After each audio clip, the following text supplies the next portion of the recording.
Bismillahirrahmanirrahim. Assalamualaikum warahmatullahi wabarakatuh dan salam satu Malaysia. Alhamdulillah kita bersama lagi pada malam ini dalam edisi khas edisi podcast Apa Cerita Bosku, edisi khas yang kita semua tahu sekarang ini sedang berlangsung perbicaraan ataupun submission kes 1MDB Tanah yang melibatkan Datuk Seri Najib di Mahkamah Istana Kehakiman Putrajaya. So malam ini kita akan mengulas tentang apa yang berlaku dalam mahkamah dan apa hujah-hujah pasukan pembelaan yang kita semua sedia maklum. Kadang-kadang hujah-hujah ini tidak dimainkan oleh media-media semasa tidak maksudnya tidak sampai kadang-kadang apa yang kita hujahkan di dalam mahkamah. Jadi boleh jadi banyak yang rakan-rakan ataupun penyokong-penyokong Datuk Seri Najib, rakyat Malaysia tidak mendapat maklumat yang betul. Jadi hari ini kita sangat bertuah kerana kita membawa seorang peguam yang mahir dalam isu ini dan kita akan ulaskan hujah-hujah sepanjang beberapa hari ini daripada hari Selasa, Rabu. Banyak hujahan-hujahan yang poin-poin penting yang perlu kita highlight kepada penonton-penonton semua supaya boleh kita faham. Jadi di tangan saya ini pun ada forward by accused, ucapan kata-kata aluan daripada Datuk Seri Najib sebelum bermulanya pengujahan daripada Pengurusan Mela. Untuk tidak membuang masa, saya seperti biasa bersama dengan sahabat saya, Saudara Mukhlis Maghribi. Assalamualaikum warahmatullahi taala wabarakatuh. Bismillahirrahmanirrahim. Bismillahirrahmanirrahim. Bismillahirrahmanirrahim. Bismillahilladzi la yadurru ma'asmihi syai'un fil ardi wala fis sama'i wa huwas samiul alim. Terima kasih kepada semua viewers yang bersama dengan kita pada malam ini. Saya tengok semakin meningkat view kita untuk malam ni kerana mungkin ramai yang nak tahu apa sebenarnya terkini tentang submission 1MDB ni. Sebelum kita bersama dengan tetamu kita, kita nak hurai sikit lah apa yang sedang berlaku di mahkamah ini adalah peringkat submission defense. Kita bukan nak menjadi lawyer tapi kita nak memahamkan viewers ni. Sekarang ni tengah berlaku submission defense. Untuk criminal case ni, apa yang saya difahamkan, dia akan bermula dengan pendakwaan, kes pendakwaan. Selepas selesai pendakwaan bentangkan kes diorang, jadi judge akan tentukan sama ada wujud prima facie ataupun tidak. Jadi apabila wujud prima facie, maka akan berlakulah call for defense. Dan peringkat ni telah pun berlalu. Telah berlakulah call for defense. Lawyer counsel Datuk Seri Najib, iaitu yang diketuai oleh Tan Sri Shafie, sudah pun membawa saksi-saksi pembelaan. Dan ini adalah di hujung lah, maksudnya orang kata di hujung dah. Jadi di hujung ni lah akan berlaku submission daripada pihak defense, kemudian pihak pendakwaan, dan balik semula kepada defense untuk menjawab.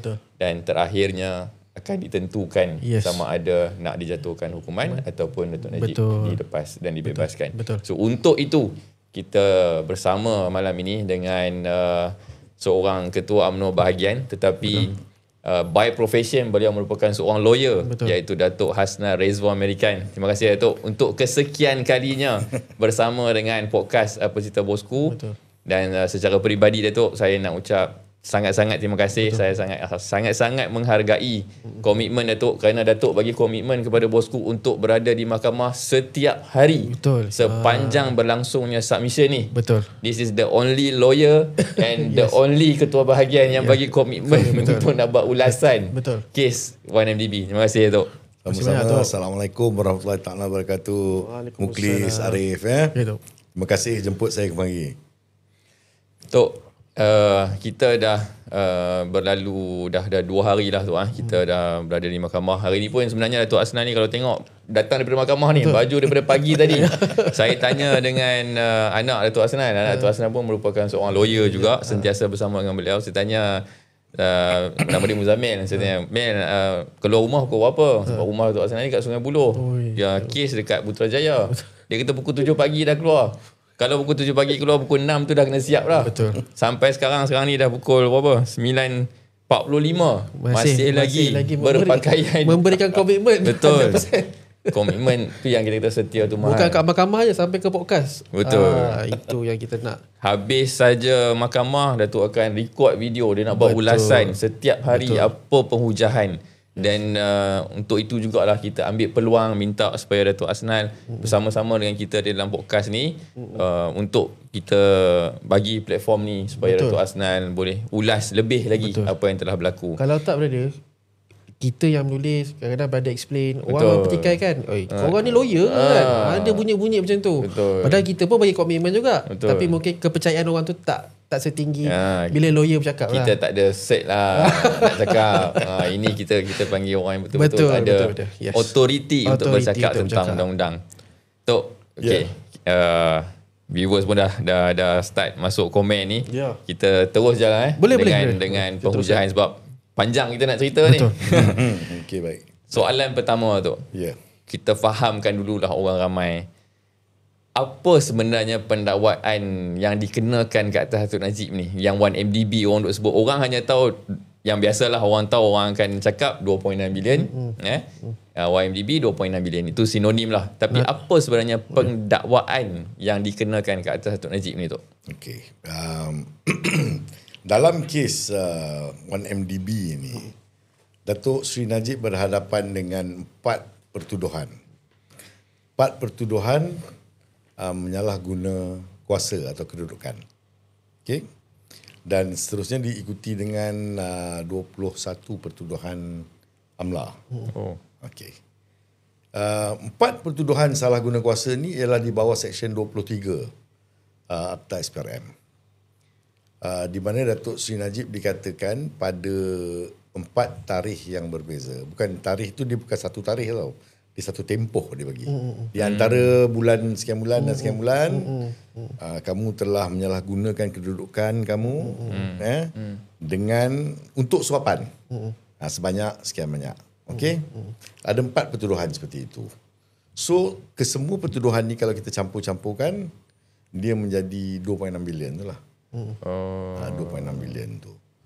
2.6 bilion tu sebenarnya adalah dalam bentuk ringgit Malaysia. Transaksi sebenarnya ialah sebanyak 681 juta USD. Dolar. So, kalau kes pendakwaan tu apa yang dia orang cuba untuk tuduh Datuk Najib ni? Maksudnya, sekarang ni kita katakan 2.6 bilion ni adalah derma daripada Saudi. Betul. Tapi kes pendakwaan ni macam mana tu? Dia orang nak kata duit ni sebenarnya duit apa? Dia punya teori kes ialah duit ini dibahagi dalam 4 kali masuk ke dalam akaun. Dia adalah merupakan suapan. Dia adalah suapan dalam bentuk rasuah. Sebenarnya apa yang saya rasa teori besar kes pendakwaan ni ialah Datuk Seri Najib telah menggunakan kedudukan dia dapatkan 1MDB untuk menerima wang sebesar ini. Wang ini kemudiannya pergi keluar daripada Malaysia, ya. Dia pergi ke macam-macam akaun lah, kan? Offshore akaun lah, akaun pesisir semua kan. Dan konon-kononnya duit yang kembali ke Malaysia untuk dibagi sebagai ganjaran kepada Datuk Seri Najib ni ialah 681 juta USD ni lah. Ini teori kes dia. Okay. Jadi kalau kita tengok pada tarikh-tarikh dalam kertas pertuduhan tu, sebenarnya dia adalah 4 tarikh di mana wang dimasukkan daripada luar negara, daripada Arab Saudi, dimasukkan ke dalam akaun Datuk Seri Najib, akaun persendirian dia, yang dibuka khusus untuk tujuan menerima sumbangan daripada Arab Saudi. Dia ada 4 kali masuk duit ni. Itulah 4 yang menjadi tarikh-tarikh dalam kertas pertuduhan. Bezanya ialah Datuk Seri Najib mengatakan bahawa dia dijanjikan sumbangan daripada Allahyarham Raja Abdullah. Dan jumlah yang dia terima tu bagi dia ialah sumbangan daripada Raja Arab Saudi. Kerana datang daripada Arab Saudi juga sumber dia. Dan duit tu datang daripada putera Raja Arab Saudi. Saya tengok dia punya transaction dia panggil SWIFT tu kan. Memang membukti ini apa yang dibekalkan oleh pendakwaan sendiri. Betul. SWIFT tu datangnya daripada the Royal Saudi. SWIFT ni tidak boleh disangkal. Dia cuma ada satu SWIFT untuk transaction duit yang masuk ke akaun untuk Sri Najib ni. Dia tak ada SWIFT kedua, dia tidak ada SWIFT yang dipalsukan. Dia ada satu SWIFT je. Dan SWIFT ini untuk yang kurang faham ialah apabila kita buat transaksi daripada luar negara, biasanya dia akan menggunakan platform ataupun sistem SWIFT. Pindah milik tu dia akan keluarkan resit SWIFT ni. Resit SWIFT ni akan menterterakan nama orang yang menghantar, akaun mana duit ni dihantar. Ya. Kalau ada authorization daripada siapa? Ada. So kalau kita tengok dokumen SWIFT ni, dia datang daripada Putera Saud. Dia datang daripada Putera Faisal. Ini anak Raja Abdullah. Kan? Dia datang daripada Kementerian Keuangan Arab Saudi. Dia datang daripada kelulusan yang diberikan oleh Jabatan Keuangan Arab Saudi, macam kita punya Kementerian Keuangan. Jadi kalau kita tengok dokumen SWIFT ni, dia memang lebih mirip kepada apa yang Datuk Seri Najib kata, bahawa dia menerima sumbangan daripada keluarga di Raja Arab Saudi. Betul. Tetapi apa yang pihak pendakwaan cuba katakan, okey, sebelum tu saya kena cerita dulu, dia bukan saja dibuktikan oleh SWIFT ni, dia juga dibuktikan oleh surat iringan kepada transaksi itu. Sumbangan sekian banyak daripada Kerajaan Arab Saudi. Daripada Raja Arab Saudi. Surat iringan ni berserta dengan SWIFT confirmation ni dan duit yang masuk ke dalam akaun, tiga ni tally. Nah, pendakwaan walaupun dia tak boleh nak menyangkal SWIFT confirmation ni, pasal SWIFT confirmation tu memang satu je dan memang dikeluarkan melalui sistem perbankan. So tak boleh nak dipalsukan. Tapi mereka mendakwa surat iringan yang 4 tu sebenarnya bukan surat iringan yang betul. Bukan surat iringan yang datang daripada istana. Bukan surat yang datang daripada putera Raja Arab Saudi. Itu yang diorang cuba petikai kan? Ya. Surat sebut pasal surat iringan ni. Saya ingat saya tu mungkin Datuk betulkan kalau saya salah. Pegawai daripada M-Bank, yang manager kot daripada M-Bank nama Joanna Yu. Betul? Joanna Yu. Joanna Yu mengakui yang dia ada ada surat-surat daripada Joanna Yu ialah pegawai yang memproses kemasukan duit itu ke dalam akaun Datuk Najib. Jadi dia kena, bila nak masuk jumlah yang sebesar itu, dia mesti ada surat iringan pengesahan sumber daripada mana duit itu datang. Jadi setiap kali surat datang duit dan surat tu, maka surat tu akan menjadi bukti dan data dan rekod daripada mana duit ni datang. So Joanna Yu kena ada rekod itu, baru dia boleh kreditkan duit itu ke dalam akaun Datuk Seri Najib. So surat-surat ini ada dalam milikan Joanna Yu dan M-Bank sekitar tahun 2014 Jun. Surat terakhir, transaksi terakhir tu direkodkan pada bulan Jun 2014. Okey, Jun 2014. Nah, pihak pendakwaan kemudiannya membawa Jasmine Lu. Jasmine Lu ni satu saksi yang sebenarnya lari bersembunyi di Myanmar. Betul.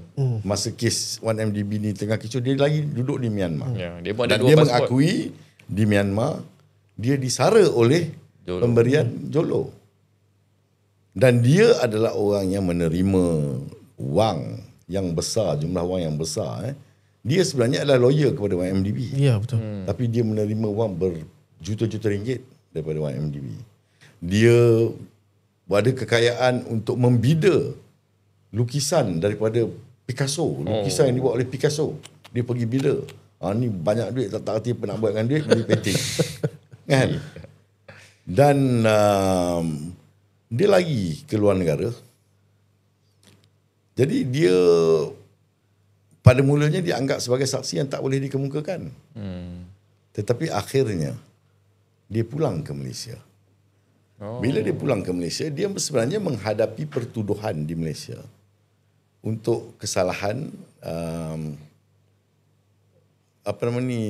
kesalahan berkenaan dengan kes 1MDB ni. Tetapi dia tidak didakwa. Dia diberi program perlindungan saksi dan dijadikan saksi dalam kes Datuk Seri Najib. Jadi dia datang sebagai antara saksi-saksi yang lewat lah. Di antara ramai-ramai saksi pendakwaan tu, dan nak punya ujung tu sampai Tahu-tahu ada. Tok, macam mana dengan kredibiliti saksi Jasmine Lu ni, Tok? Sebab terbukti, Tok, memang dia diakui menerima berjuta-juta wang, juta-juta ringgit daripada Jolo, pembelian Picasso, ada kondominium pula 2 biji di US satu, di London satu. Ini semua dia buktikan, Tok, dalam mahkamah. Dan tapi, dia pun mengaku. Dia pun dia tak menafikan. Dia Betul. pun mengaku. Dia pun mengaku dia disara oleh Jolo. Kemewahan seperti itu. Betul. Hasil daripada transaksi 1MDB. Betul. Ni kan. Dan dia pun sendiri mengakui dia pun disuruh lari oleh Jolo dalam mahkamah semua. Tapi kenapa tu? Ini yang menjadi persoalan juga, kawan-kawan kita pun tanya. Dengan bukti-bukti seperti ini, kenapa saksi ni tak didakwa tu? Adakah dia ni, kalau pada kita, dia tak kredibel. Saksi ni memang dia datang ni memang dia dah serah tengkuk je sebenarnya. Tapi dilepaskan ataupun mungkin terlepas. Dia kadang-kadang menjadi amalan pendakwaan ni, Arif. Bila dia memerlukan seseorang saksi untuk memberi keterangan dalam sesuatu kes, dia boleh menukar status orang yang bersalah itu menjadi tidak bersalah. Orang yang dituduh, dia boleh tarik pertuduhan dan menjadikan orang itu saksi untuk memberi keterangan dalam kes orang lain. Ini biasa berlaku. Cumanya dalam kes Jasmine Lu ni, dia ada masalah sebab dia bukan sahaja seorang seorang yang berpakat ke, seorang yang berpakat ke, yang ambil bahagian kecil ke apa. Dia adalah antara konspirator besar. Betul. Dan antara orang yang mendapat habuan yang cukup lumayan daripada perbuatan ni. Dia ada kepentingan untuk melindungi diri dia. Betul. Daripada tindakan undang-undang. Dan orang macam ini, dia menjadi saksi yang vulnerable. Dia menjadi saksi yang berada dalam kedudukan yang getir, dan dia mudah berbolak-balik kerana dia mesti memikirkan kepentingan diri dia, dan dia akan sanggup kata apa juga pasal orang lain kalau sekiranya dia dijanjikan dengan satu perlepasan dan tiada halangan undang-undang. Betul tak? Betul. Sebab tu saksi macam ini selalunya sangat diragui dalam mahkamah. Tapi bercakap pasal Jasmine Lu ni, Arif, tadi kita cerita tak habis. Betul. Arif bertanya saya tentang kredibiliti Jasmine Lu ni. Dia ada 2 sebab kenapa kredibiliti dia boleh dipersoalkan. Satu, macam yang kita sebut tadi, pasal dia adalah orang yang terlibat secara langsung dan mendapat manfaat daripada benda ni. Okay? So dia ada satu kepentingan, dia mesti melindungi diri dia, menjadikan dia seorang yang kurang berkredibiliti. Betul? Yang kedua, kita balik bercerita awal tadi, Joanna Yu kata dia terima 4 surat ni yang datang daripada istana Arab Saudi, daripada anak putera kepada Raja Abdullah. Jasmine Lu datang kemudian lewat dalam proses perbicaraan ni, balik pada Myanmar jadi saksi. Dia datang dan memberi keterangan bahawa pada awal bulan Januari tahun 2015, ni masalah ni, tarikh ni masalah. Pasal Joanna Yu kata surat terakhir di antara siri 4 surat ni, surat terakhir tu diterima pada bulan Jun 2014. Joanna Yu datang, Jasmine Lu datang mengatakan bahawa pada bulan Januari 2015, semasa berada di Mayfair, London, yang turut ada di situ Jolo, ada Datuk Samsul, ada Datuk Samsul ni siapa tu? Datuk Samsul ni ialah Ihsan Perdana. Ihsan Perdana yang buat CEO. Kerja CSR untuk 1MDB. Ki Kok Tiam. Ki Kok Tiam ni ada juga di situ, ya. Ni semua orang yang lama je disebut oleh Jasmine Lu. Dan dia secara spesifik kata semasa di Mayfair London ni, Ki Kok Tiam adalah orang yang merekayasa mencipta dokumen-dokumen yang kononnya datang daripada Istana Arab ni. Dia kata orang yang mengkaryakan surat palsu ni ialah Ki Kok Tiam. Semasa di Mayfair bulan Januari 2015. Surat-surat sudah berada dengan M-Bank 2014. Jun. Jadi di sini timbul persoalan, kredibelkah cerita Jasmine Lu? Sebab itu dalam proses kita Datuk Seri Najib membela diri ni, Peguam bela Datuk Seri Najib mendatangkan 2 orang saksi. Satu ialah Datuk Samsul yang disebut nama oleh Jasmine Lu berada di Mayfair di London pada bulan Januari 2015. Datuk Samsul kata dia tidak pernah berada bersama dengan Jasmine Lu atau Jolo atau Ki Kok Tiam, dan dia tak kenal siapa ni Ki Kok Tiam ni. Dan yang paling hebat, dia kata saya tidak pernah sampai ke Mayfair London. Dan pada masa itu bulan Januari 2015 dia tidak berada di London. Jadi itu sudah membuktikan, atau bukan membuktikan, menimbulkan keraguan kepada keterangan yang diberikan oleh Jasmine Lu. Jadi pihak pembelaan kemudian memohon kepada pihak pendakwaan untuk dibekalkan dengan satu salinan rakaman percakapan Ki Kok Tiam. Okey? Sebab Ki Kok Tiam ni dah meninggal dunia. Yang dikatakan menipu dokumen ni dah meninggal dunia. Jadi percakapan yang dia beri kepada SPRM boleh diterima masuk sebagai keterangan dia sekarang. Dalam ketiadaan dia, rekod percakapan yang dia berikan kepada SPRM boleh diterima masuk sebagai keterangan. Jadi pihak pembelaan minta daripada SPRM bekalkan kami dengan rakaman percakapan tu. Mereka kata mereka tak sempat rakam percakapan itu pula Ki Kok Tiam kerana dia telah meninggal dunia.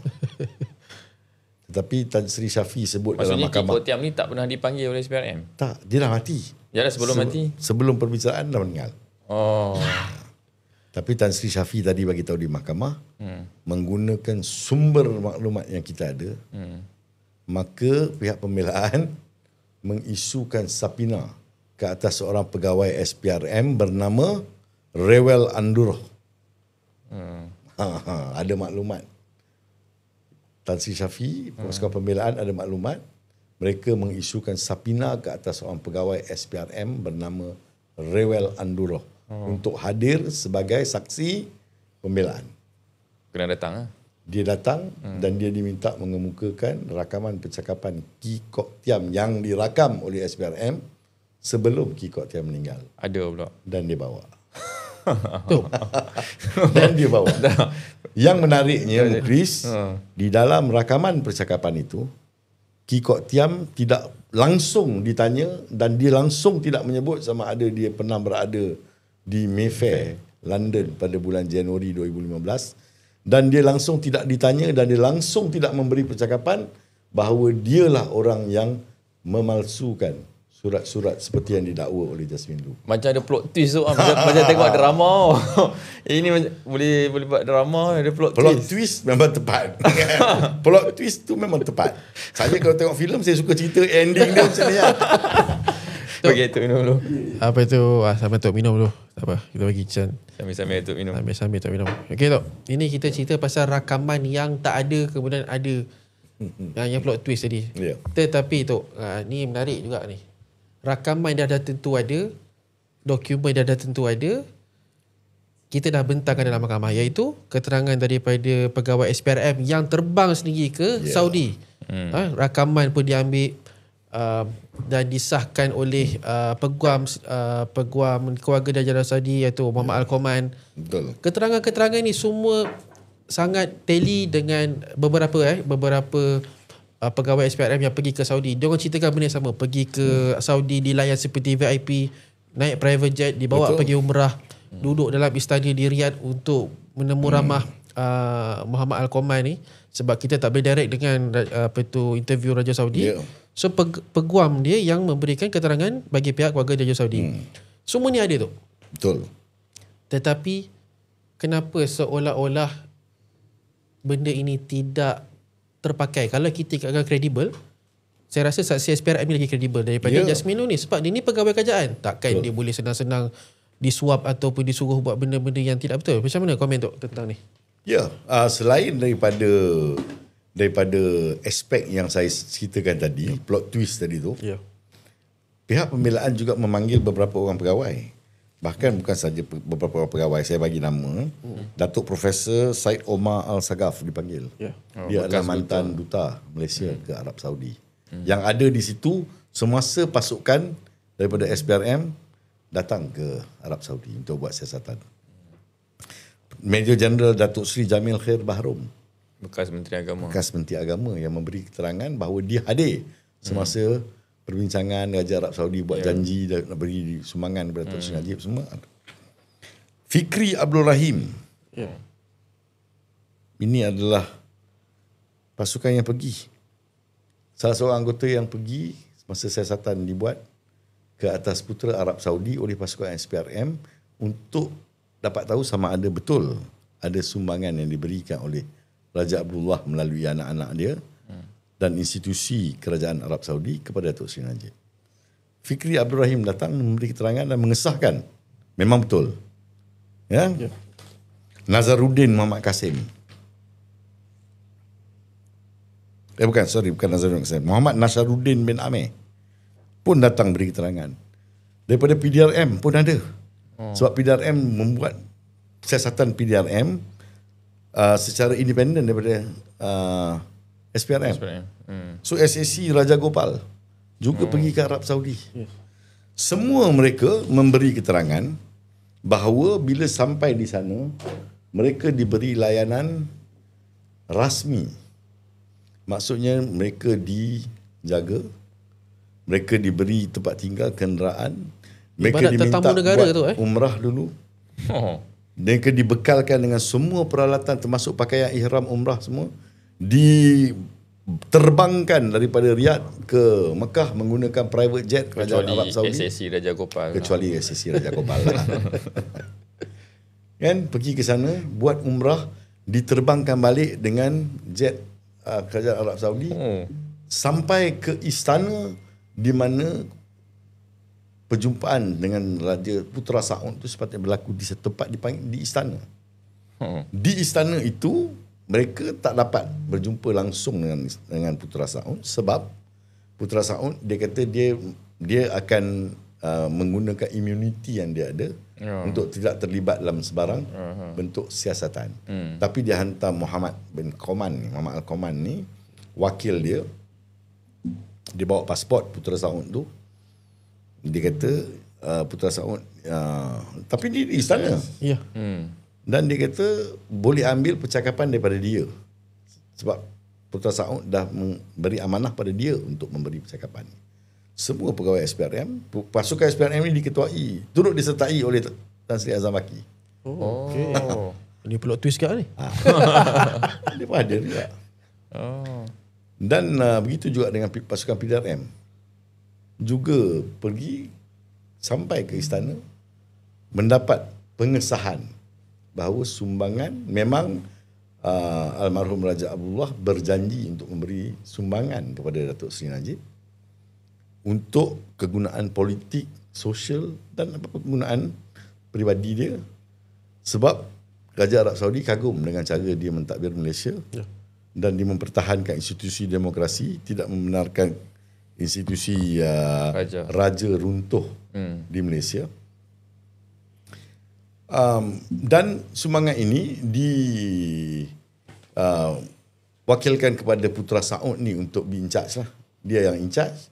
Dan anak-anak putera-putera Raja Abdullah ni, putera Faisal dan sebagainya ni adalah pembayar-pembayar kepada wang yang masuk ke dalam akaun M-Bank. Yang tadi Swift tu. Ya. Jadi dia orang ni semua balik berpuas hati bahawa sumbangan itu betul. Jadi kita tak tahu macam mana sumbangan tu boleh jadi tak betul kemudian sehingga Datuk Seri Najib didakwa. pastinya pasukan yang pergi ini bukan terdiri daripada mereka yang berpandangan bahawa sumbangan ini palsu dan Datuk Najib patut didakwa. Betul. Sebab dia orang semua datang sebagai saksi pembelaan menceritakan pengalaman mereka, membuat siasatan dan mendapat pengesahan bahawa memang sumbangan ini betul. Dan sewaktu duit sumbangan derma ni tu nak diberikan kepada Datuk Seri Najib, dimaklumkan di dalam mahkamah yang Datuk Najib ni diminta oleh Raja Abdullah untuk membuka satu akaun baru. Ya.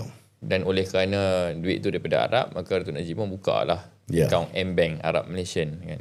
Dan pegawai-pegawai M-Bank dimaklumkan. Ya. Betul tu dimaklumkan untuk terima duit. Pengurus besar M-Bank Jalan Raja Laut ni dimaklumkan bahawa Datuk Seri Najib nak buka akaun. Akaun ini bertujuan untuk menerima sumbangan daripada Raja Arab Saudi. Dimaklumkan sebegitu. Dan Datuk Seri Najib memberi arahan kepada dia untuk dia membuat segala untuk record bukan dia segala clearance proses ni supaya tidak dituduh menggunakan kuasa atau kedudukan. Jadi tidak ada proses yang dilanggar dalam M-Bank dan Datuk Seri Najib minta supaya dia dapat clearance daripada Tan Sri Zeti, Bank Negara, Governor Bank Negara. Dan dia pergi dapatkan clearance daripada Tan Sri Zeti. Tan Sri Zeti kata, okey, buka akaun ni untuk tujuan terima duit daripada Arab Saudi. Maksudnya semua in the know lah. Semua in the know. Kalau orang nak culprit takkan pergi cerita sampai pergi cerita kat Governor Bank nak dapat duit. Kalau nak terima duit daripada sumbangan yang salah, mungkin tak sebegitu telus lah. Betul? Seperkara lagi sebelum tanya since kita tengah bercakap pasal duit ni tu duit yang nak diberikan kepada Datuk Seri Najib ni, derma daripada Raja Abdullah ni, bertujuan untuk Datuk Najib mengukuhkan kedudukan politik beliau sebagai dan sumbangan sosial dan sumbangan CSR. Ada tak tu duit ni Datuk Najib guna beli rumah ke, beli yacht ke apa? Maksudnya bukan tak jujur lah, maksudnya guna duit ni pergi beli cincin ke apa, ada tak? Dia begini, bila saya pergi ke depan, saya patah balik. Bila Datuk Seri Najib tidak lagi menggunakan duit ni, mungkin pada masa Datuk Seri Najib dah mula rasa tidak selesa dengan duit yang ada ni, maka dia pulangkan daripada 681 juta USD yang diterima, 620 juta dipulangkan balik kepada yang menghantarnya. Okey? Yes. Di sini baru datang nama Blackstone, Tanore ni semua syarikat-syarikat yang digunakan untuk mengirim wang ni. Datuk Seri Najib berpandangan masa tu berfikiran dan penuh kepercayaan bahawa Blackstone dan Tanore ni adalah syarikat yang berkaitan dengan keluarga Raja Arab Saudi. Sebab tu Swift confirmationnya ada yang daripada kementerian dan sebagainya, tapi duang ni dipindahkan melalui syarikat ni. Nampak tak? Dan Datuk Seri Najib pulangkan balik kepada sumber daripada mana duit ni datang. Dan untuk menutup akaun ni pun Datuk Seri Najib masih suruh pengurus besar M-Bank ni maklumkan Tan Sri Zeti mengenai hasrat dia untuk menutup akaun pula. Dah lah pulangkan duit. Tutup akaun pun pastikan bahawa segala clearance yang perlu, segala regulatory proses, proses yang perlu dibuat oleh M-Bank dan perlu dibuat oleh Bank Negara, semua in the know, semua tahu dan mesti buat proses tu telus. Jadi dia agak luar biasa jugalah untuk kita memikirkan bahawa Datuk Seri Najib ni sebenarnya tahu benda ni salah tapi dia buat. Kan? Sebab proses yang dia lalui semua betul. Above board, semua above board. Ya. Dan menjawab pada soalan Muklis tadi, wang ini, setiap satu wang yang dikeluarkan daripada akaun ini, semuanya menggunakan cek. Sebab tu SPRM boleh akaun duit Datuk Seri Najib bagi pada siapa. Itu yang dia pergi minta balik pada UMNO, minta balik UMNO Selangor, minta balik Jekyll, minta balik segala bagai lah. Sebab semuanya menggunakan Check. Ada transaction, ada money trail. Maksudnya dapat lebih kurang $681 juta, pulang balik 620. Maksudnya Datuk Najib pakai lebih kurang $60 juta lah. Ya. Kali dengan duit Malaysia lebih kurang dalam 200 juta lebih kurang lah. Dan sumbangan dan semua ini adalah dalam bentuk sumbangan CSR ataupun kegunaan politik seperti yang diminta oleh almarhum Raja Abdullah. Tak ada lah beli banglo kat Bukit Tak ada Damansara. beli aset, tak ada beli banglo, tak ada guna buat joli, tak ada. Yang beli barang-barang ni Jasmine Lu. Lukisan Picasso lah. Picasso. Terus Raja tak ada terbukti beli benda-benda ni tu Betul. Ramai yang mengaku keuntungan ni kalau ikut dalam kes ni pembicaraan. Sebab semua saksi ni datang dah mengakui. Amhari mengaku terima duit. Betul. Azim terima duit. Jolo terima duit. Syahrul terima duit. Jasmine Lu terima duit. Ramai terima duit. Kan? Tapi Datuk Seri Najib membelanjakan menggunakan berdasarkan kepada apa yang diizinkan oleh pemberi sumbangan. Betul. Kalau kita tengokkan daripada pertuduhan tu macam tadi kita dah cerita Datuk Seri Najib melalui proses yang betul. Chia Tek Kwan, pengurus besar M-Bank jumpa dia dan assist dia lah sampai bawa ke Zumpa Zeti apa semua di rumah kan. Tapi dalam pertuduhan yang dikenakan kepada Datuk Seri Najib ini yang lebih kurang ada punya pertuduhan tu adalah menyebut Datuk Seri Najib pada sekian tarikh pergi ke M-Bank, Jalan Raja Laut, membuka akaun dan sebagainya ni kan. Ini dipertikaikan dalam mahkamah, saya ada dengar. Jadi Datuk Seri Najib ada pembelaan punya pertikaian, takkan Perdana Menteri pergi sendiri ke bank nak buka akaun ni kan. Tapi itulah yang dituduhkan dalam pertuduhannya. Jadi macam mana tu dengan kenyataan saksi, dengan pertuduhan yang nampak agak kontradik ni, macam mana kedudukan itu? Boleh ada sebenarnya macam ni, pertuduhan yang dibawa pada Datuk Seri Najib ni, tarikh pertuduhan diambil tarikh wang masuk ke dalam akaun M-Bank. Jadi tempat yang dikatakan kesalahan itu berlaku ialah di M-Bank Jalan Raja Laut. Ya. Datuk Seri Najib tak pernah pergi pun M-Bank tu ke tempat yang di mana kesalahan dikatakan dilakukan. Ya. Jadi sebab itu Tan Sri Shafie hari ini di mahkamah mempertikaikan sama ada Datuk Seri Najib ni dituduh di bawah Seksyen 23 atau Seksyen 16. Okey. Seksyen 23 Akta SPRM ialah kesalahan yang Datuk Seri Najib kini berhadapan. Ia adalah kesalahan menyalahgunakan kedudukan atau menyalahgunakan kuasa. Ya. Kesalahan bawah Seksyen 16 ialah menerima suapan. Ya. Kalau Datuk Seri Najib dikatakan menyalahgunakan kuasa, maka menyalahgunakan kuasa ni mesti di tempat-tempat yang lain. Pejabat Menteri Keuangan, pejabat Perdana Menteri. Betul tak? Betul. Pejabat 1MDB. Tetapi benda-benda yang melibatkan tindakan yang Datuk Seri Najib buat di tempat-tempat ini, pihak penawaran kata ini bukan pertuduhan dia. Pertuduhannya ialah tempat di mana duit itu masuk. Jadi Tan Sri Shafie mempertikaikan ini mengelirukan Datuk Seri Najib dalam memasukkan pembelaan. Ya. Kalau tempat kesalahan itu berlaku ialah di bank, bila duit suapan dikatakan masuk. Ya. Maka adakah Datuk Seri Najib menghadapi tuduhan menyalahgunakan kuasa atau menerima suapan? Sebab kan tarikh tempat dikatakan berlakunya kesalahan adalah tempat di mana suapan diterima. Ya. Betul tak? Betul. Jadi ini mengelirukan. Tan Sri Shafie mengambil bantahan yang serius terhadap keempat-empat pertuduhan yang dibawa sebab ia mengelirukan. Bukan saja kerana dia menempatkan Datuk Seri Najib dalam satu kedudukan sama ada nak membela satu pertuduhan di bawah Seksyen 23 atau Seksyen 16. Kan? Dalam pertuduhan itu sendiri, dia mengandungi pelbagai tarikh, pelbagai tempat, pelbagai perjawatan Datuk Seri Najib dan pelbagai kesalahan. Semuanya kesalahan bawah Seksyen 23, ada 45 digabungkan dalam satu. Ini pihak penawar kata, pastinya dia kata bukanlah. Dia kata itu semua hanyalah butiran dalam kesalahan, bukan pertuduhan itu sebenarnya. Tapi ini mengelirukan. Mengelirukan. Ya. Semakin menarik dia punya plot twist ni. Betul, sebab apa dalam ini saya nak baca sikit tentang apa yang mengelirukan ni lah sebab Datuk Seri Najib sini dalam forward dia sebelum pertuduhan tu. Forward ni adalah prakata. Kalau dalam buku ni orang kata prakata lah. Saya pun keliru kan, saya tanya kat tu apa ni, kata-kata aluan ke kata pengantar saya pun tak pasti. Sebab itulah yang disebut oleh Datuk Seri Najib. Dia kata, how do I prepare a defense when the charge itself is a moving target? Yes.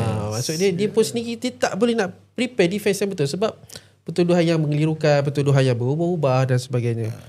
Jadi Brother, boleh teruskan? Okay. Sebelum saya nak tanya Datuk soalan ni, kita bagi Datuk rehat sekejap. Datuk dah bercakap lama.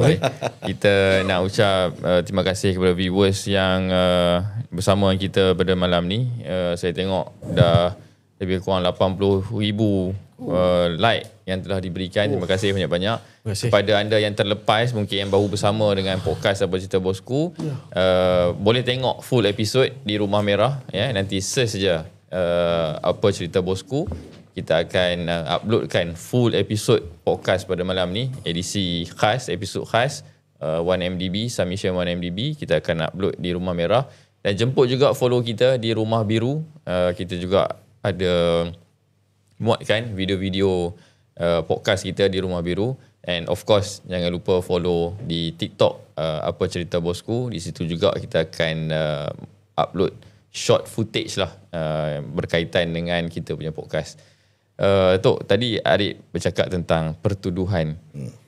Hari ni ada satu word saya pun tak faham sangat. Mungkin Datuk boleh elaborate. Pertuduhan yang dikatakan pertuduhan yang apa, duplicity ataupun overcharge ni Tok. Macam mana Kat boleh berlaku benda ni dalam kes 1MDB ni? Yang ni agak teknikal untuk saya bagi penjelasan. Saya akan cuba bagi penjelasan dalam masa paling mudah lah. Tapi saya harap orang boleh faham lah. Sebab benda ni dalam undang-undang pun, di kalangan pengamal undang-undang jenayah pun, dia benda yang teknikal. Rukun dia mudah je.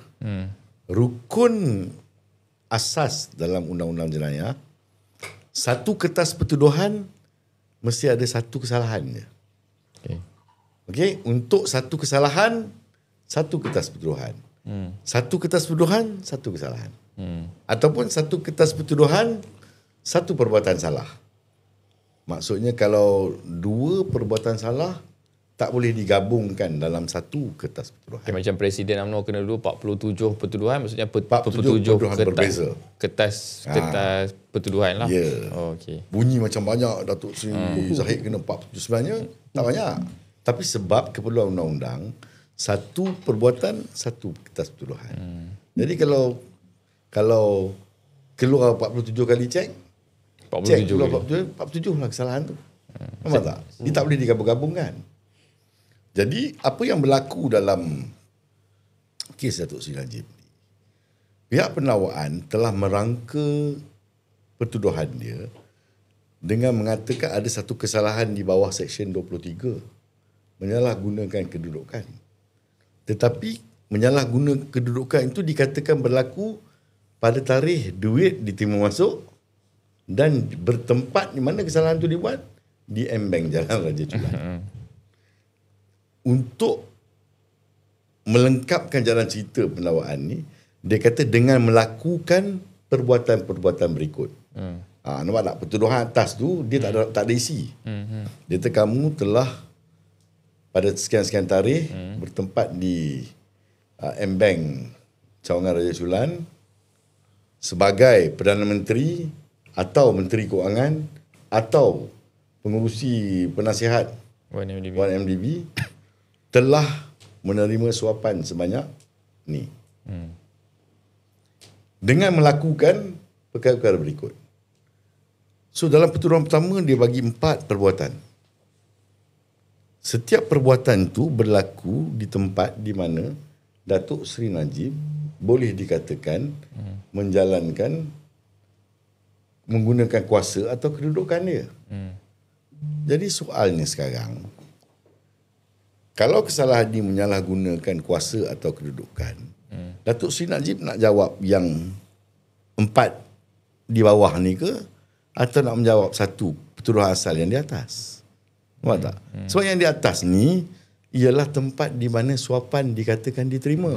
Sebab tu Tan Sri Shafie kata, saya nak jawab Seksyen 16 menerima suapan ke, saya nak jawab Seksyen 23 menyalahgunakan kedudukan. Dan dalam pertuduhan pertama ada 4 perbuatan Datuk Seri Najib yang dikatakan perbuatan salah yang dibuat kerana mempunyai kepentingan. Dalam pertuduhan kedua, 2 lagi kesalahan. Dalam pertuduhan ketiga, 2 lagi tambahan. Jadi yang ini ada 5 pertuduhan, yang ini ada 3 pertuduhan, yang ini ada 3 pertuduhan. Jadi keseluruhannya, setiap kertas pertuduhan itu mempunyai lebih daripada satu perbuatan salah atau satu kesalahan. Patutnya satu je. Ya, sepatutnya rukun dia satu kertas pertuduhan, satu kesalahan.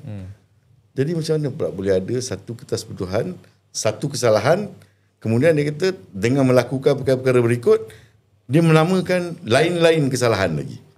Jadi Tan Sri Shafie kata, ini sudah menggabungkan 5 kesalahan dalam satu.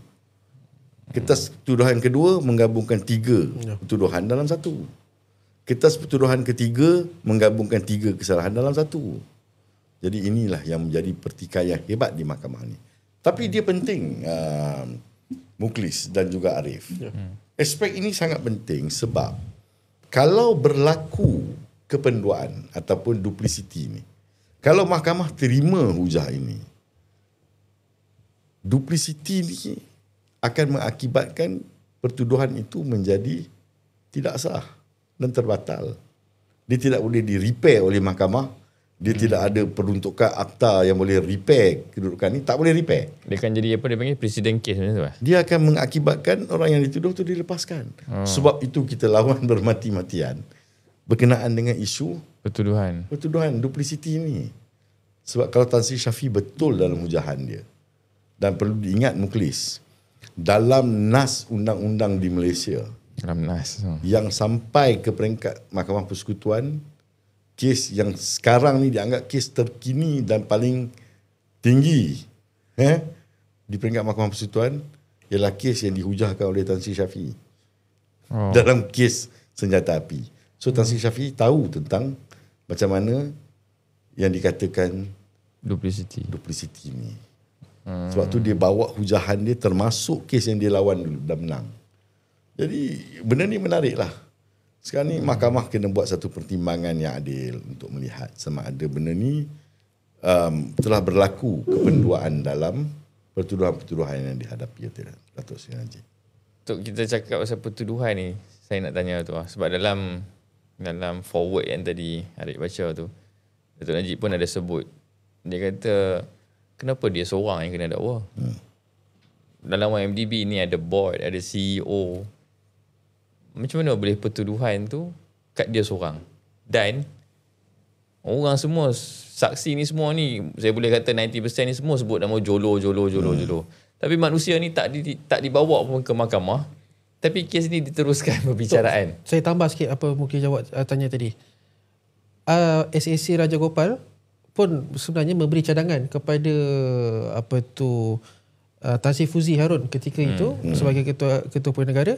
Dia sendiri bagi cadangan, dakwa board director ni, YNDB punya lembaga pengarah pengurusan ni dakwa sekali. Jadi saya tambah sikit lah. Memang ni disebut dalam mahkamah tu. Okay. Saya nak tambah pada Arif. Okay. Sebelum saya pergi pada Arif, tadi saya jawab dulu yang Mukhlis tanya. Kenapa seorang dia yang dituduh? Kan? Yang dia orang ni semua, Jolo ni tak dibawa balik pun. Saya nak bagi tahu dengan Mukhlis, setelah saya baca hujahan daripada Tan Sri Shafie, antara hujahan yang beliau akan bangkitkan dan akan hujahkan dengan hebatnya di mahkamah, bukan sahaja saksi ini tidak dibawa balik. Jolo, Terence Nick Faisal tidak dicari pun. Bukan saja tidak dibawa balik, tidak dicari pun. Tidak dikemukakan saksi yang boleh memberi keterangan bahawa segala usaha ini telah dibuat. Malangnya tak jumpa. Jolo, Terence Nick Faisal adalah orang yang tidak boleh dijumpai. Kalau kita nak terima keterangan hearsay, keterangan dengar cakap, maksudnya Jasmine Lu nak cerita pasal apa, Jolo bagi tahu dia. Syahrul nak cerita pasal apa, Jolo bagi tahu dia. Betul. Roger Ng nak cerita apa yang Jolo bagi tahu dia. Sebelum keterangan-keterangan dengar cakap ini boleh diterima, mahkamah mesti dulu berpuas hati bahawa Jolo ni adalah orang yang tidak boleh dijumpai. Nampak tak? Untuk menjadikan dia orang yang tidak boleh dijumpai, pengecualian kepada Seksyen 32 1B Akta Keterangan, pendakwaan kena bawa saksi yang boleh memberi keterangan, kita dah buat tindakan ini, langkah ini, proses ini dan sebagainya. Bawa polis ke apa kan? Kami telah pergi ke alamat-alamat yang di mana dia disyaki berada. Kami menerima maklumat ni daripada Interpol dan kami follow lead ni, kami pergi ke tempat ni tapi dia tak ada. Ini semua kena buat dulu baru Jolo boleh masuk kategori orang yang tidak boleh dijumpai. Baru Nick Faisal boleh jadi orang yang tidak boleh dijumpai. Baru Terence Ngee boleh jadi orang yang tidak boleh dijumpai. Nampak tak? Sekarang semua keterangan dengar cakap yang diberikan oleh pelbagai saksi mengenai apa yang diorang dengar daripada Jolo, daripada Nick Faisal, daripada Terence Ngee, semua boleh masuk. Ini akan dihujahkan oleh Tan Sri Shafie. Jadi untuk jawab pada Mukhlis tadi, bukan sahaja mereka ni tak dibawa balik, mereka tak dicari pun. Tak dicari. Ya, sebab pendakwaan telah menutup kes dia. Dia dah panggil habis semua saksi dia. Tidak ada saksi yang memberi keterangan. Mereka telah berusaha mencari mana-mana saksi ni. Tak cari pun lah. Dah tak boleh cari dah. Sekarang tak lambat nak cari. Agaknya itu yang ex-IGP kata dah jadi beruang. Nak jawab pada Arif cakap tadi. Arif cerita pasal apa tadi, Arif?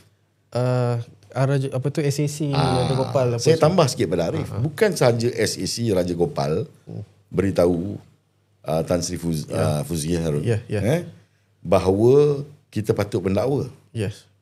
Tan Sri Fuzi beri keterangan dalam kes pembelaan mengatakan dia dipanggil oleh mantan Perdana Menteri Tun Mahathir. Saya sikit bertanya, dah selesai, siap dah kes nak dakwa Najib? Dia kata belum. Kemudian dipanggil lagi, dah siap? Dia macam di pressure untuk pastikan Datuk Seri Najib ni siasatan habis cepat dan didakwa. Jadi Tan Sri Fuzi membuat recommendation untuk semua pegawai-pegawai pemegang jawatan dalam 1MDB dan SRC ni didakwa seluruh board. Tapi Tun Mahathir kata dia tak nak individu-individu mana-mana pun dikena tindakan, mereka akan dijadikan saksi, dakwa Datuk Seri Najib je. Sebab tu dah jadi macam tu. Itulah yang saya pelik tu, bukannya Tun Mahathir saja. Ya, Tun Mahathir tu PM ketika itu. Tun Daim pun boleh panggil Tan Sri Fuzi ke Menara Ilham. Tun Daim pun panggil juga Tan Sri Fuzi untuk bagi briefing. Dahsyat tu. Ni belum dihujahkan balik lah. Ini dah masuk lah. Ini dah jadi keterangan. Tapi belum masuk sampai dalam hujahan belum lagi. Tapi keterangan ni semua ada. Ya. Sebab Tan Sri Fuzi dipanggil sebagai saksi pembelaan dan dia bagi keterangan itu. Betul. Dan tu tadi Eric sebut pasal apa forward tu kan. Okay, tu satu. Tapi saya pun teringat. Tadi saya ada terbaca satu komen ni. Dia tanya waktu Tan Sri Shafie cakap pasal duplicity tu, bagaimana reaksi judge?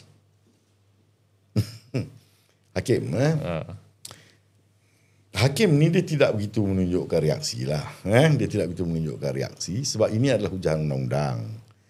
Cumanya hakim ini pada peringkat di ujung kes pendakwaan, benda ni juga dihujahkan dan dia tidak bersetuju. Tetapi kali ini dia kena buat penilaian semula. Penilaian maksimum secara menyeluruh semua sekali termasuk saksi pembelaan. Kan? Jadi apabila dihujahkan pasal duplicity, dihujahkan pasal pencanggahan antara Jasmine Lu dan juga Joanna Yu dan pegawai-pegawai yang SPRM yang pergi siasat di Arab Saudi dan sebagainya. Hakim ni kena siaga, dia kena dengar semua hujahan kerana dia akan membuat semua penilaian ni secara maksimum. Dan dia akan set orang kata apa presiden kes tu lah. Ya. Yang tadi Arif duk baca tu yang forward tu prakata lah, kalau dalam buku ni orang panggil prakata lah. saya sebenarnya macam surprise jugalah bila mula-mula tu tiba-tiba Datuk Najib diberi peluang untuk bangun bercakap. Sebab saya ingat waktu call for defense, waktu tu lah Datuk Najib dia dipanggil, duduk dalam kandang saksi tu untuk menjawab soalan daripada lawyer. Tapi macam mana yang boleh berlaku forward ni tu? Maksudnya bangun untuk bercakap ni. Amalan undang-undang ke macam mana? Dia bukanlah satu kelaziman. Tapi dalam hujahan bertulis yang disediakan untuk Datuk Seri Najib, forward ni ataupun kata pengantar atau perakata ni telah pun disediakan dalam bentuk bertulis dan dijadikan sebahagian hujahan tu. Jadi bila pergi ke mahkamah, saya sendiri tidak menyangkakan bahawa pihak pembelaan akan minta Datuk Seri Najib sendiri untuk membacakan benda ni. Dia bukan kelaziman. Tapi bila Datuk Tan Sri Shafie membuat permohonan kepada mahkamah meminta izin supaya Datuk Seri Najib dibenarkan, supaya proses penghujahan ni bermula dengan Datuk Seri Najib membaca kata pengantar dia. Pada permintaan pertama, Yang Arif Hakim tidak mengizinkan. Dia kata saya sudah baca sebenarnya benda ni. Sebab dalam bentuk ujahan tertulis dia dah baca. Jadi tidak ada keperluan lah untuk baca sekali lagi. Tapi Datuk Seri Tan Sri Shafie kata ini memang hasrat anak guam dia. Dia nak baca dengan bacaan dia sendiri langsung kepada Yang Arif Hakim, supaya seluruh mahkamah dan seluruh pemberita yang ada boleh melaporkan apa yang dia nak sebut sebagai sinopsis kes dia, pembelaan dia. Dan permintaan kedua ini juga sebenarnya tidak dipersetujui oleh Yang Arif Hakim. Yang Arif Hakim kata tak apalah, mandangkan dia diwakili oleh peguam. Peguam je lah. Peguam baca je lah. Tapi Tan Sri Shafie kata walaupun benda ni jarang berlaku, tetapi ada presiden. Ada duluan mana benda ni pernah berlaku. Yang pertama dalam kes Adam Jaafar ataupun Rambo Adam. Rambo Adam ni sebelum mula penghujahan, dia bercakap dulu mengenai segala benda yang berlaku dalam kehidupan dia, sehingga mempengaruhi pemikiran dia dan menyebabkan dia bertindak dengan cara dia bertindak. Itu satu kes. Ada juga satu lagi kes, jika tidak silap saya, adakah kes Kartigesu. Kes Kartigesu. Kalau siapa yang dulu tahun 70-an dulu mungkin ingat, kes pembunuhan seorang model bernama Jean Pereira Sinapa. Datuk punya ingatan ni betul kuat. Tan Sri Shafie sebut semalam. Nama pelik-pelik. Tan Sri Shafie sebut semalam. Tapi kes tu masa saya membesar di Pulau Pinang dulu. Saya tahu pasal kes tu. Saya bacalah. Masa tu kecoh. Kira macam kes pembunuhan yang sensasi. Seorang ratu cantik ada hubungan dengan seorang lecturer. Jadi sebabkan dia ni lecturer, bila nak menghujahkan pembelaan dia di ujung tu, dia minta untuk bercakap dulu. Dan diizinkan oleh mahkamah untuk dia bercakap dulu sebelum peguam dia menghujah. Dia dituduh, lecturer ni dituduh membunuh model tu. Ini kes sensasi tahun 70-an dulu lah. Jean Pereira. Saya pernah tengok dokumentari di siaran Inggeris ni. Tengok CNN ke apa ke yang ada cover history ke, channel ke apa. Ada kes ni.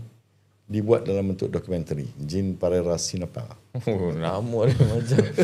Tertuduh dia nama Kartigesu. Yang lecturer tu.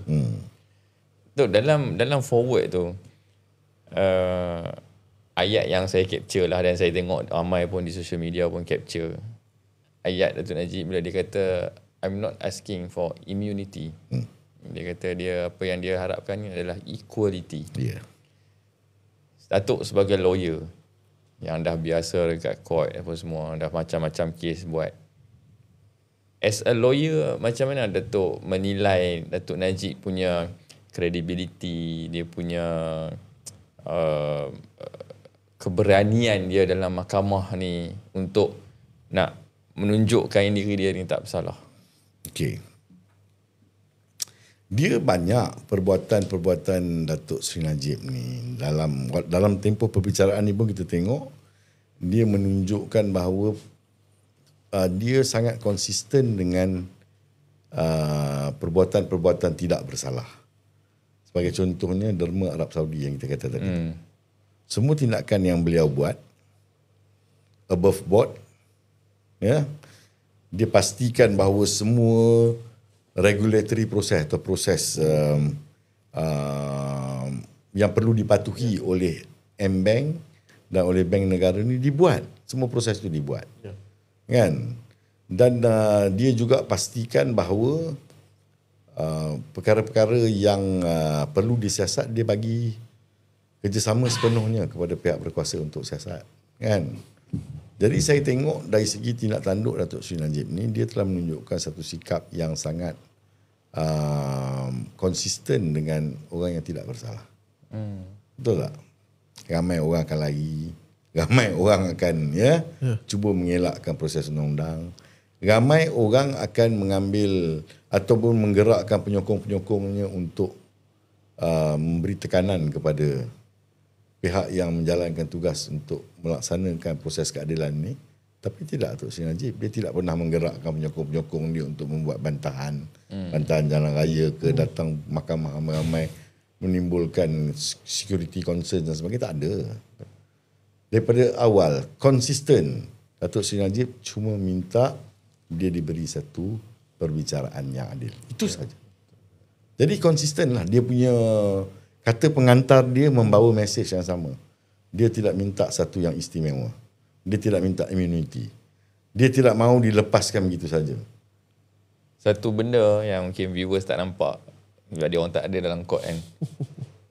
Lepas Datuk Najib baca tu, kertas apa forward tu, dia duduk je kan. Saya tengok daripada jauh kan. Dia pusing tengok kat Datuk Asnan. Dia bagi dia bagi salinan kepada saya.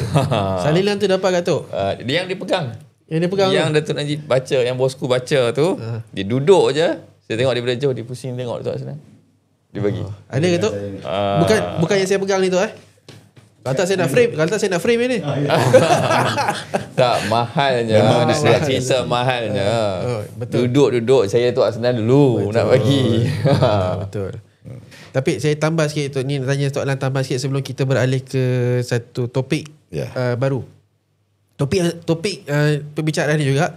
Tapi sebelum tu saya nak tanya, impact kepada forward yang Datuk Seri Najib bacakan ni, ada tak boleh memberi impact dalam keseluruhan perbicaraan yang berlangsung ni tu? Okay. Saya sukar untuk komen inilah pasal kalau saya kata ia sepatutnya memberi impact yang besar pada mahkamah, nanti bunyi macam saya cuba mempengaruhi mahkamah. Bagaimana mahkamah sepatutnya mendengar dan menilai apa yang berlaku.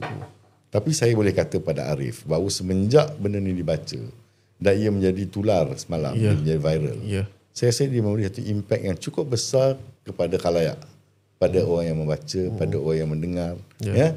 Dan saya rasa benda ni adalah satu benda yang bagus. Pendekatan bagus yang digunakan oleh Tan Sri Shafie dan pasukan pembelaannya untuk memberi ruang kepada Datuk Seri Najib membaca. Sebab bila saya mula-mula baca hujahan ni, bermula dengan kata pengantar tu, saya sendiri merasakan kata pengantar ni sangat memberi impact lah untuk saya, diri peribadi. Saya tidak cuba untuk mempengaruhi mahkamah dan sebagainya, tapi untuk diri saya rasa macam dalam 2-3 muka surat benda tu ditulis, dia berjaya menyampaikan mesej terus kepada kita apakah semua perkara yang menjadi kontroversi. Saya suka tadi ayat tu guna sinopsis daripada apa yang perbicaraan yang akan bakal berlangsung ni. Gitu. Kita masuk ke bab TIA ni tu. Sebab benda ni pun antara perkara yang dihujahkan dalam mahkamah dalam hari pertama semalam. Jadi, hari ni? Hari yang kedua? Hari kedua. Semalam pun ada sebut juga. Saya ada baca daripada Lawyer Wan ada sebut juga TIA ni. Hari ini dihujahkan dengan panjang lebar. Panjang lebar. Jadi kita nak tanya mukadimah sikit. Kita dah berapa lama kita bersiaran ni? 1 jam. Okey, panjang lagi. Banyak lagi tu. Gitu. mungkin Tok boleh huraikan sikit berkenaan dengan TIA ni secara ringkasnya sebelum kita masuk lebih detail. Sebab apa yang kita tahu tu TIA ni disebut dalam mahkamah oleh saksi penting iaitu adinda kepada Sultan Terengganu sendiri yang mengatakan TIA ni bukannya brainchild Datuk Seri Najib. Ini memang disebut oleh orang yang penting, orang yang mengasaskan TIA sendiri. Dan dia sendiri pun mengatakan bukanlah Datuk Seri Najib yang memperkenalkan Jolo kepada dia pun. Dia kenal dengan Jolo ni melalui kenalan-kenalan korporat dia. Jadi daripada situ kita melihat Datuk Seri Najib ni bukanlah orang yang mengasaskan TIA ataupun orang yang cuba mengambil laba daripada TIA ni tu. Jadi mungkin Tok boleh huraikan sikit tu mulaan dia. Cerita berkenaan TIA ni tadi dihujah dengan panjang lebar. Sebenarnya TIA ni daripada apa yang saya lihat, dia sebenarnya tak menjadi isu pun. Tapi kenapa pihak pendakwaan memasukkan dua aspek berkenaan TIA ni dalam pertuduhan pertama? Macam saya kata tadi, pertuduhan yang dikemukakan pada Datuk Seri Najib ada 4. Pertuduhan pertama tu mengatakan bahawa kamu pada sekian-sekian tarikh telah menggunakan kedudukan kamu untuk menerima suapan sebanyak ini melalui tindakan berikut. Nah, 2 tindakan pertama yang dia pilih, dia kata yang pertama ialah tindakan Datuk Seri Najib membentangkan satu memorandum dalam mesyuarat kabinet supaya TIA mendapat jaminan kerajaan kepada jumlah 5 bilion yang dia nak buat fundraising, dia nak cuba dapat melalui pinjaman. Nak dapatkan jaminan kerajaan. Bond. Yang kedua, dia kata Datuk Seri Najib menggunakan kedudukan beliau untuk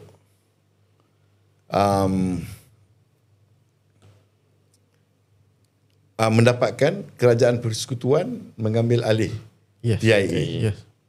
Kan? Dan kemudian menukar nama dia menjadi 1MDB. No. Apa yang berlaku ialah benda ni dia rentetan peristiwa dia pergi balik kepada 12 hari bulan 12 tahun 2008. Jauh tu Betul Betul. 12 hari bulan 12 2008. Hasil TIA betul lah kata Arif tadi. TIA ni diilhamkan dan diwujudkan oleh Ketua Maha Mulia Sultan Terengganu, Sultan Mizan. Betul. Masa itu Sultan Mizan adalah juga yang Pertuan Agong. Betul. Sultan Mizan berbincang bagaimana cara untuk meningkatkan taraf ekonomi rakyat Terengganu. Betul? Kemudian dia diperkenalkan kepada Jolo. Yes. Dan mengikut adinda beliau Tengku Rahimah yang memperkenalkan Jolo ni adalah kenalan-kenalan bisnes lah. Betul. Macam Arif kata tadi. Betul. Melalui itu dia kenalkan kepada Sultan Mizan, mereka bincang wujudkan Terengganu Investment Authority, TIA. TIA ni bila diwujudkan, dia nak membuat dia panggil fundraising lah. Mencari dana, tapi dana dia sebenarnya melalui pinjaman sebanyak 5 bilion. Tapi dia perlukan jaminan kerajaan. Sebab ini akan memperkukuhkan prospek dia untuk mendapat pinjaman sebanyak 5 bilion bila dijamin oleh kerajaan. Jadi masa itu Sultan Mizan dalam satu majlis bertemu dengan mantan Perdana Menteri Allahyarham Tun Abdullah Ahmad Badawi. Tahun 2008 Tun Abdullah masih Perdana Menteri. Dia berjumpa dengan Tun Abdullah dan dia kata, boleh tak kalau kita wujudkan TIA ni dan kita nak dapatkan jaminan kerajaan, kalau TIA nak dapatkan pinjaman, bond pinjaman. Jadi Tun Abdullah kata, okey, setuju, saya bawa kepada perbincangan di kabinet. Jadi 12 hari bulan 12 2008, Tun Abdullah Ahmad Badawi, Perdana Menteri pada masa itu, bawa syur daripada Sultan Mizan ini ke mesyuarat kabinet. Dan kabinet sebulat suara bersetuju supaya kerajaan memberi jaminan kerajaan kepada pinjaman yang akan dibuat oleh TIA. Jadi bila Kabinet bersetuju, Kabinet mengarahkan supaya Menteri Kewangan pada masa itu, Datuk Seri Najib, untuk membuat satu memorandum. Ini peranan Datuk Seri Najib ni masuk masa time ni lah. Ya. Okey. Sebagai Menteri Kewangan, dia disuruh buat memorandum dan dibentangkan ke Surat Kabinet. Ya.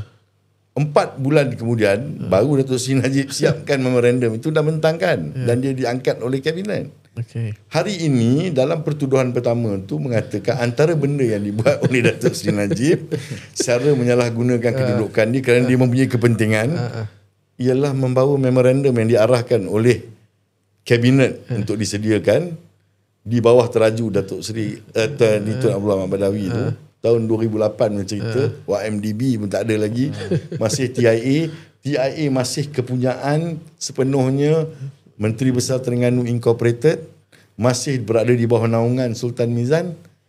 Itu masuk dalam kertas pertuduhan sebagai salah satu perkara yang Datuk Seri Najib dikatakan telah menyalahgunakan. Macam mana menyalahgunakan kedudukan kalau you melaksanakan arahan yang diberikan oleh Kabinet dan Perdana Menteri? Betul. Ini orang tak tahu tu. Ini orang selalu keliru benda ni. Dan dalam kes pembelaan, Datuk Seri Najib sendiri memberi keterangan berkenaan dengan rentetan peristiwa ini. Dan disokong oleh seorang lagi saksi pembelaan, iaitu Tan Sri Noh Omar, yang datang mengesahkan ini keputusan Kabinet pada 12/12/2008. Dia ditanya dalam mahkamah oleh pihak pendakwan, adakah Datuk Seri Najib mempunyai kepentingan dalam perkara ini? Dia kata kenapa pula dia nak ada kepentingan? Dia menjalankan apa yang diarahkan oleh Kabinet lah. Kalau dia ada kepentingan, dia kata setelah saya melihat benda ni, saya rasa dia tak ada kepentingan. Selalunya kalau kita dapat kelulusan Kabinet untuk menyediakan memorandum untuk diluluskan oleh Kabinet, kita akan buat cepat-cepat. Datuk Seri Najib 4 bulan lepas tu baru bawa memorandum tu. Dia kata kalau dia ada kepentingan, mesti dia buat lebih awal. Nampak tak?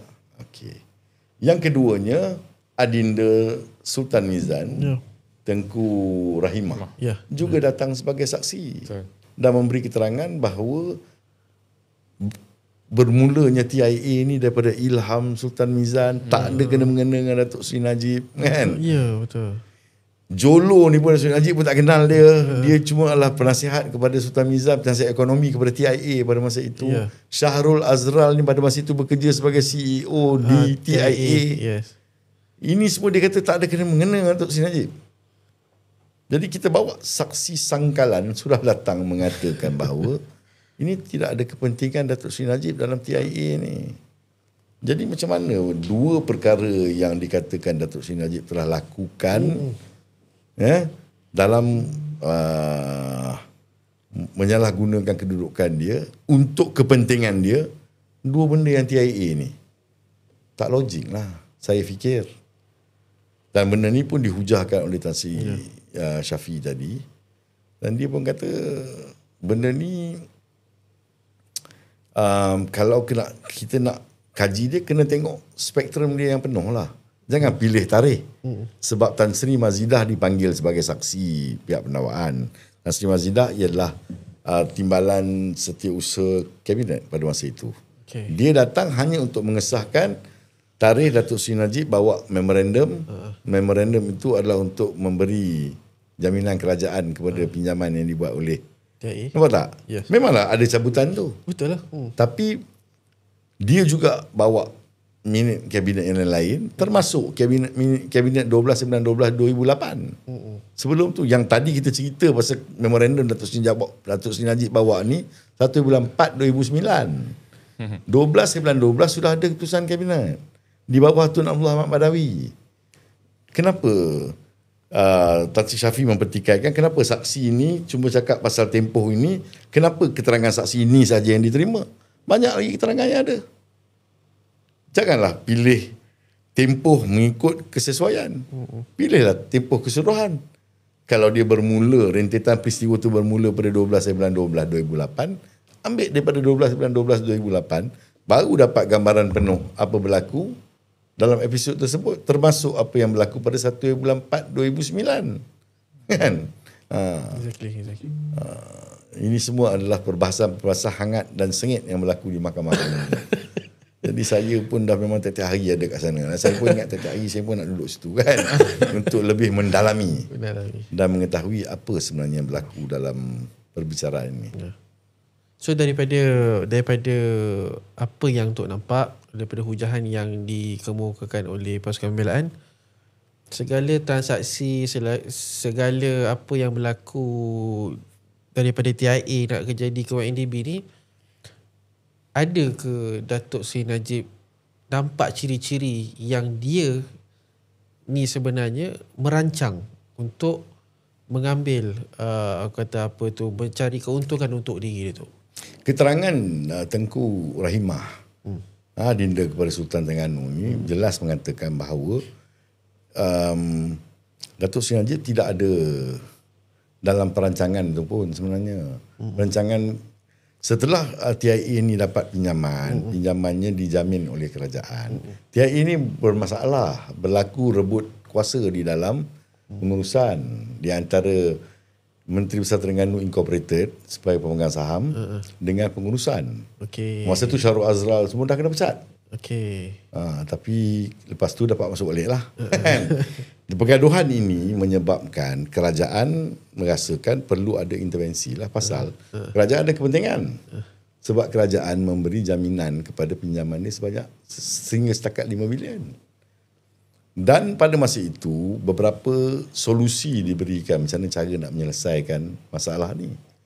Datuk Seri Najib selaku Menteri Kewangan pada masa itu memilih option kedua. Ini keterangan dalam rekod Datuk Seri Najib memilih option yang kedua, iaitu supaya Menteri Besar Terengganu Incorporated mengambil alih seluruhnya TIA ni termasuk pengurusan. Jadi dia kawal lah, tak payahlah ada tim pengurusan yang Jolo punya tim bertentangan dengan Menteri Besar Terengganu Incorporated. Itu option yang Datuk Seri Najib ambil. Betul. Tapi pengurusan dan akhirnya Sultan Mizan pun tak apa nak setuju cadangan tu.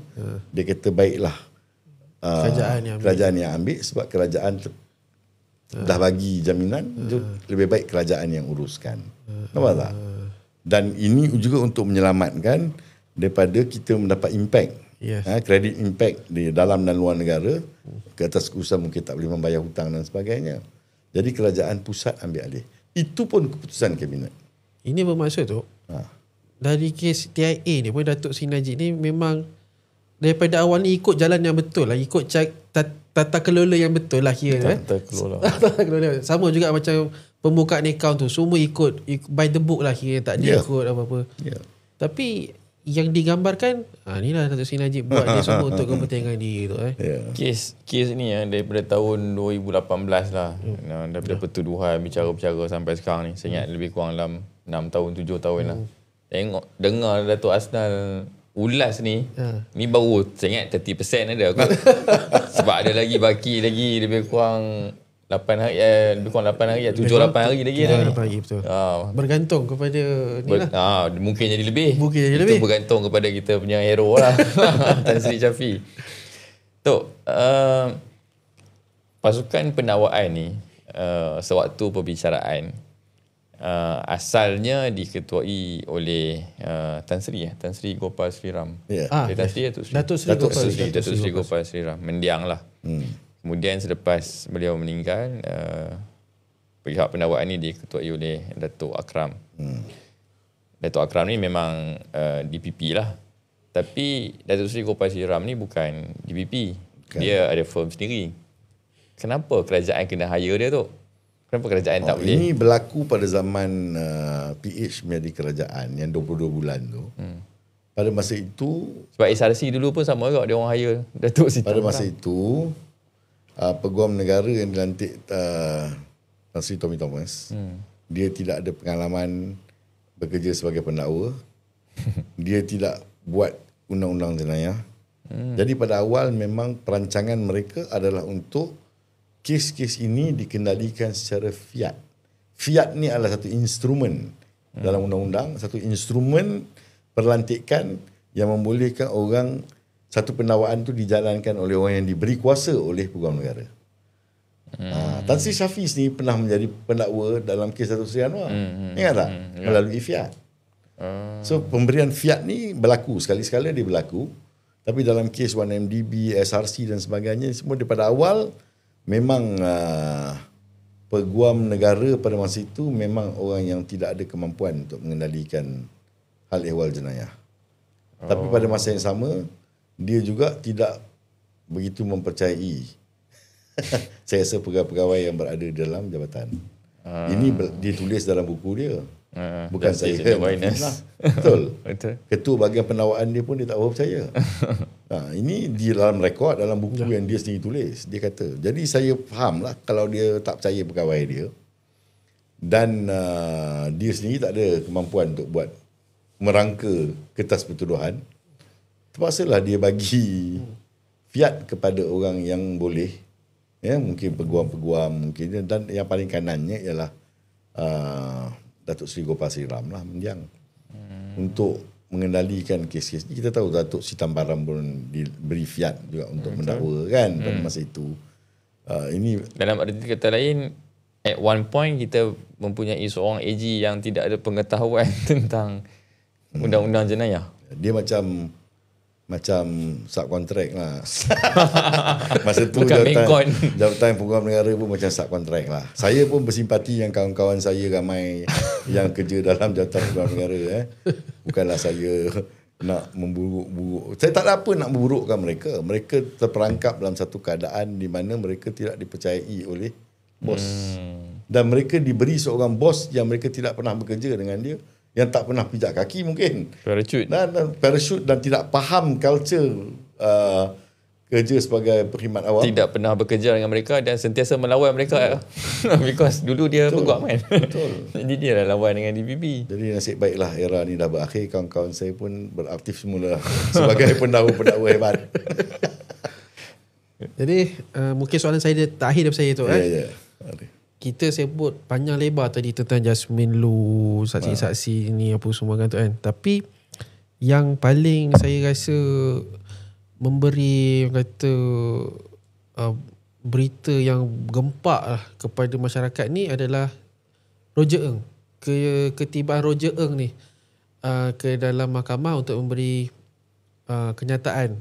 Pada mulanya memang nampak dia macam agak tidak ragu-ragu nak bagi kenyataan sebab katanya terikat dengan DOJ lah apa dan sebagainya, tapi akhirnya dia memberi satu kenyataan yang sangat pada saya memihak kepada Datuk Seri Najib.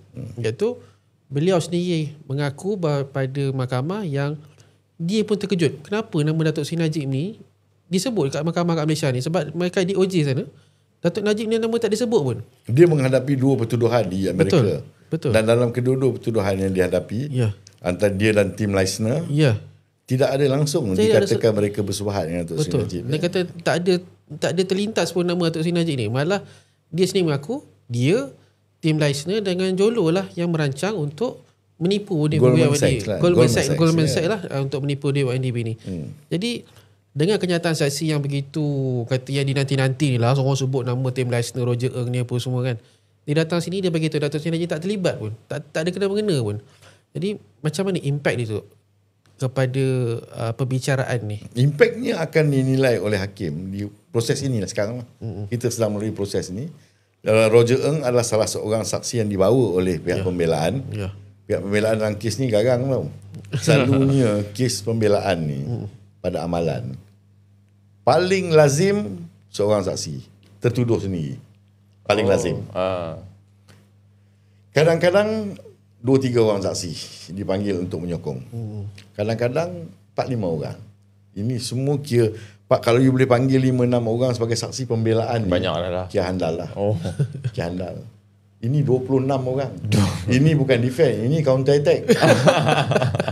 Saya tengok pada saksi-saksi yang dipanggil oleh pihak pembelaan dan keterangan-keterangan yang diperolehi daripada saksi ini. Kita nampak, saya sebagai peguam bela, saya nampak strategi yang beroperasi dalam pemikiran pasukan pembelaan ni, bagaimana keterangan yang mereka perlukan, bagaimana nak dapat keterangan yang mereka perlukan dan menggunakannya sebagai serangan balas. Ini adalah satu counter attack, ini bukan defense. Nak persuade orang tu jadi saksi pun satu hal juga kan. Bukan semua orang nak jadi saksi kat court. Tambah pula kes prime macam ni kan. Untuk mendapatkan orang yang masih bekerja dengan SPRM, Betul tak? Betul. Masih bekerja pun ada. Betul. Kan untuk mengeluarkan Sapina, mendapatkan dokumen yang dikatakan tak wujud. Ini saya rasa banyak effort, usaha telah dimasukkan dalam kerja pembelaan ni. Termasuk membawa balik Roger Ng dan mendapatkan Roger Ng mendapatkan beliau untuk memberi keterangan bagi pihak pembelaan. Jadi bagi menjawab soalan Arif tadi kan, impaknya saya tak boleh bagi tahulah apa impaknya. Sebab ini adalah satu penilaian yang perlu dibuat oleh hakim. Saya tidak boleh mempengaruhi pemikiran hakim dalam kes yang masih berlangsung. Saya juga tidak mengatakan bahawa hakim itu perlu cenderung ke sini atau ke sana.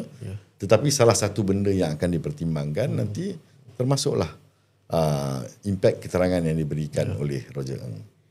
Dan effort Datuk Aznan untuk mengulas setiap hari sepanjang berlangsungnya submission YMDB ni juga kita kena bagi satu pujian yang hebat lah. Betul.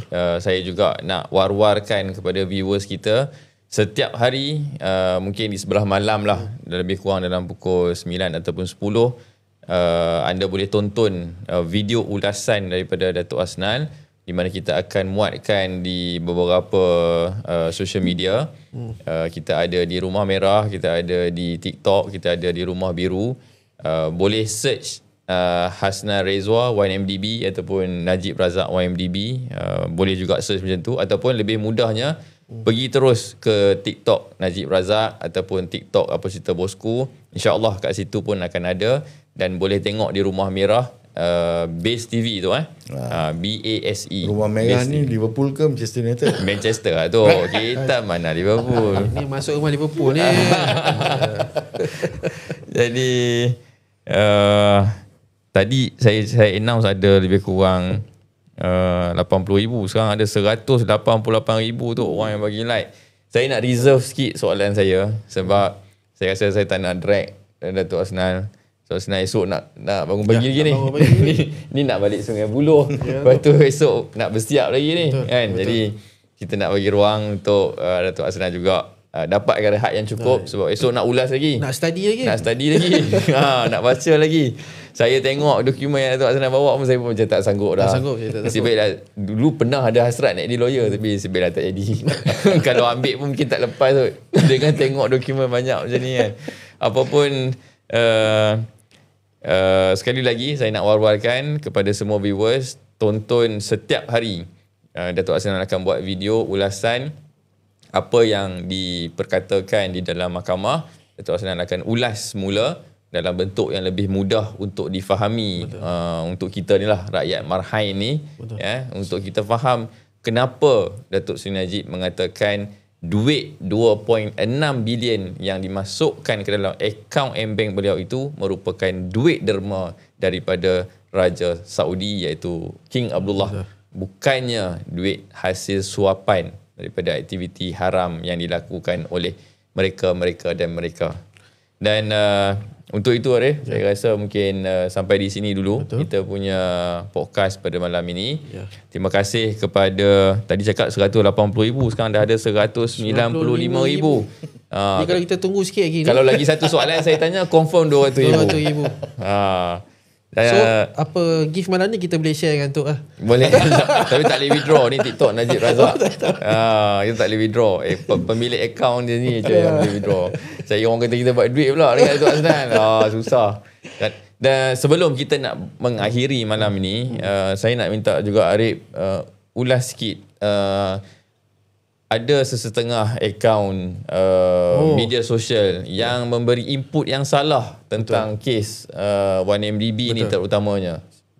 Jadi saya dalam tempoh yang 8 hari ni, 2 minggu ni kita akan menghadapi kes pembicaraan submission kes 1MDB ni. Saya nasihatkan kepada kawan-kawan, masing-masing kita nak melaporkan orang kata berita ataupun input-input yang terkini kepada kawan-kawan. Tetapi saya ada juga melihat ada yang terlalu mencuba, kadang-kadang sampai tercampur benda yang tidak sepatutnya, dikompilkan sekali ke dalam. Nak namakan terus ke akaun tu tak? Saya rasa tak nak bagi orang kata highlight pada dia lah. Cuma saya nak nasihat, jangan membawa cerita-cerita yang tidak betul ataupun memberi laporan yang tidak betul. Untuk mendapatkan laporan yang betul, boleh ikuti sendiri akaun Facebook Datuk Asnal, TikTok Datuk Asnal Rizwan, dan juga boleh ikut saya punya di Rumah Biru saya punya Arif Lias. Sebab kami berada di mahkamah setiap hari, cuba melaporkan semudah mungkinlah untuk rakyat ataupun pembaca-pembaca kita faham apa yang berlaku dalam mahkamah sepanjang hari lah. Jadi kita akan ambil setiap hari. Nasihat saya, jangan cuba membawa cerita-cerita yang tidak betul ataupun memberi laporan yang tidak betul, kerana ia akan mengelirukan mahkamah, akan mengelirukan kawan-kawan dan juga akan menyusahkan pasukan pembelaan untuk menjawab sekiranya ada isu-isu yang tidak betul dilaporkan. Itu saya nasihat pada semualah. Rip, dah 207,000 like. Tu saya saja panjang sikit tadi. Nak pergi 210,000 dah. Tapi apa yang saya tambah sikit, brother? Ya. Ramai dalam komen yang saya baca, dia mengucapkan terima kasih kepada Datuk Asnal. Betul. Ramai yang cakap mantap. Mantap. Sebab daripada, kalau kita ni senang, kita ni layman lah, orang biasa ni, kita nak bercakap mungkin bahasa kita pun sesuai dengan kita punya audience lah. Tapi bila Datuk Asnal sendiri bercakap, seorang lawyer boleh bercakap dengan bahasa yang orang sendiri pun dah faham. Satu kelebihan kepada Datuk Sri Najib lah, saya rasa pasukan pembelaan dia, untuk mereka faham. Sebab kalau datang daripada Tan Sri Shafie, mungkin orang akan cakap bit technical dalam sidang media ada. Tapi bila kita dengar sendiri penjelasan daripada Datuk Asnal ni, kita rasa mudah faham. Kita pun rasa boleh ambil exam lawyer esok. Betul lah. Saya pun mendapat banyak input ni nak pergi ceramah nanti ke. Kalau ada nanti nak Sabah nak kempen ke, kita ada modal nak bercakap. Kita boleh tegangkan balik apa sebenarnya YMDB. Ni baru 2 hari. Dan insyaAllah minggu depan juga kita akan bersama sekali lagi dengan Datuk Hasnal Rizwan Merican, Ketua UMNO bahagian Selayang, dan juga professional lawyer, untuk kita ulas semula. Kita akan recap balik beberapa hari yang berlaku submission di Mahkamah Putrajaya ni. Kita akan recap balik dalam episod podcast yang akan datang, insyaAllah. Betul, insyaAllah. Saya rasa sampai di sini saja, Arif. Terima kasih kepada semua atas masa. Terima kasih. Muklis lah, Arif. 213,000 tu jarang-jarang berlaku ni. Jangan berlaku. Jadi menunjukkan ramai orang sebenarnya yang nak mengetahui tu.